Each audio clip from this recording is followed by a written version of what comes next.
जब case police को hand over, उसी समय ये क्वेश्चन हम पे रेज हुए और मैं साक्षी हूँ उस बात का कि इसमें तो कुछ बड़े लोगों का नाम आ रहा, क्या आप इसमें खुल के काम करेंगे? एक ब्लाइंड केस जिसपे कोई, ये घटना जो मिसिंग में थी और घटना के बारे में एग्जैक्टली क्या हुआ कोई नहीं जानता। हमने केस किया, 5 घंटे में चीजें वर्कआउट हुई।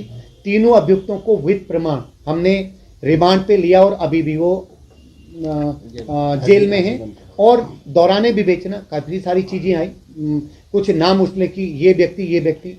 अब उस वीआईपी का एक जो चैटिंग में जिक्र है दो दोस्तों के बीच में, हम उस शख्स तक, क्योंकि एक तो पीड़िता मृतका थी जो अब नहीं है हमारे बीच में, दूसरा जो व्यक्ति इस बार को क्लियर करता, इस बात को कि पूरी कन्वर्ट जो हमको क्लियर करता कि ये कन्वर्जेशन किस रिगार्डिंग था। हमने उस तक उनसे पूछा, 3-4 बार उनके बयान हुए और 164 जिसको हम जुडिशियल स्टेटमेंट बोलते हैं, मजिस्ट्रियल स्टेटमेंट, वो भी हुए।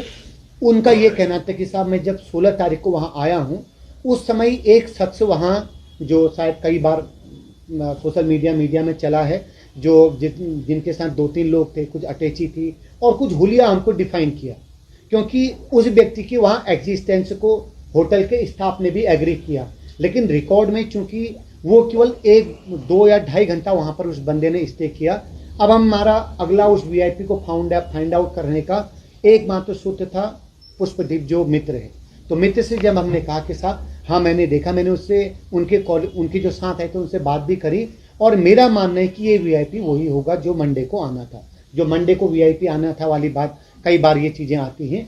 तो हम उन शख्स तक पहुँचे, बड़ी पड़ताल के बाद हमने स्टाफ से बात करी, एक होली का के हिसाब से हमने कई चीज़ें बताई, क्योंकि ये था कि उसके साथ 2 एक बॉक्सर थे।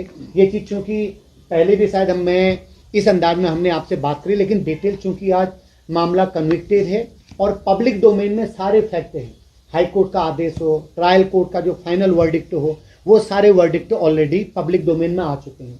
तो मैं आज खुल के उसमें आपसे बात करने में मुझे कोई गुरेज नहीं, जो ऑलरेडी आपके पास है। लेकिन मैं अभी ये, क्योंकि मुझे मालूम नहीं था कि मुझे ऐसे बताना पड़ेगा, लेकिन मैं और मिस्टर खोलिया, इंस्पेक्टर आईओ जो इस केस के आईओ थे, लगातार इस केस में अभी भी सुप्रीम कोर्ट में अगर काउंटर लगता है या हाई कोर्ट में कोई चीज़ होती है तो हम दोनों उसमें इन्वॉल्व होते हैं, हमें उसमें आगे जो भी प्रोसीडिंग करनी होती है हम करते हैं। तो हर हफ्ते किसी न किसी बहाने हम उस पर हमारी चर्चा होती है। तो वो जो वीआईपी टर्मिनोलॉजी आई, उस हुलिये के आधार पे हमको, हमारा काम था कि हम उस व्यक्ति को आइडेंटिफाई करें।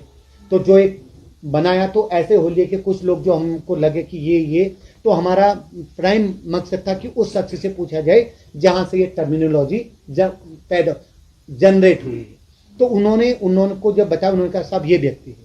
तो उस व्यक्ति तक हम पहुंचे, उनका नाम धर्मेंद्र उर्फ प्रधान था, क्योंकि वो हमारी एसआईटी इन्वेस्टिगेशन का पार्ट है और उनकी तरफ से जो हमने स्टेटमेंट लिखे वो हम सारे कोर्ट में लगा चुके हैं।